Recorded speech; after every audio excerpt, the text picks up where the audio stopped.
Good morning. Good morning. Good morning. Thank you. Please. Thank you. Good to see this cabinet and staff together here. Thank you.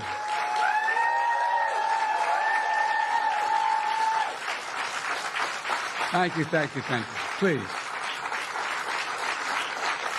Thank you, thank you, thank you.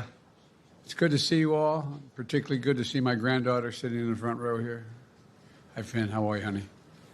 For over 200 years, America has carried on the greatest experiment in self-government in the history of the world. And that's not hyperbole. That's a fact. We're the people. The people vote and choose their own leaders, and they do it peacefully. And we're in a democracy. The will of the people always prevails. Yesterday, I spoke with President-elect Trump to congratulate him on his victory. And I assured him that I'd direct my entire administration to work with his team to ensure a peaceful and orderly transition. That's what the American people deserve. Yesterday, I also spoke with Vice President Harris. She's been a partner and a public servant. She ran an inspiring campaign, and everyone got to see something that I learned early on to respect so much, her character. She has a backbone like a ramrod. She has great character, true character. She gave her whole heart and effort, and she and her entire team should be proud of the campaign they ran. You know, the struggle for the soul of America, since our very founding, has always been an ongoing debate and still vital today. I know for some people, it's a time for victory, to state the obvious. For others, it's a time of loss. Campaigns are contests of competing visions. The country chooses one or the other. We accept the choice the country made. I've said many times, you can't love your country only when you win. You can't love your neighbor only when you agree. Something that I hope we can do, no matter who you voted for, is see each other not as adversaries, but as fellow Americans. Bring down the temperature. I also hope we can lay to rest the question about the integrity of the American electoral system.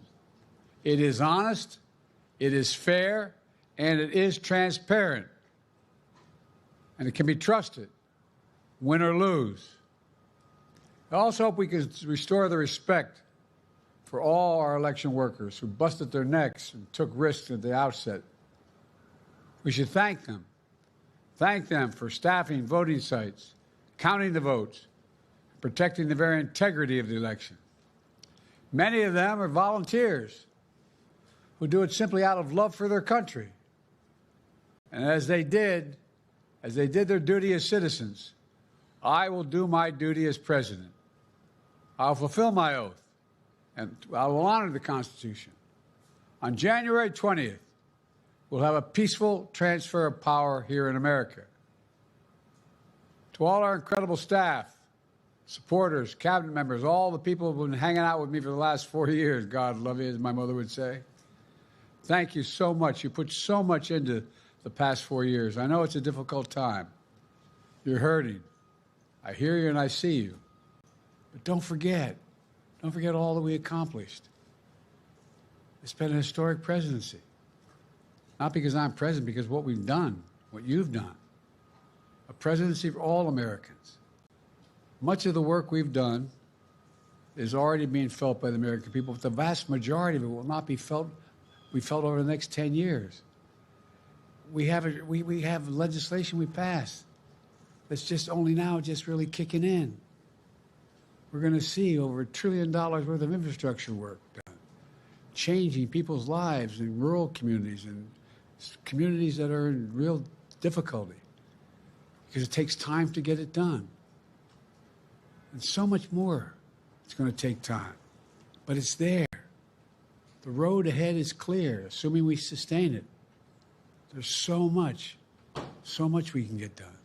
and will get done based on the way the legislation was passed. And it's truly historic.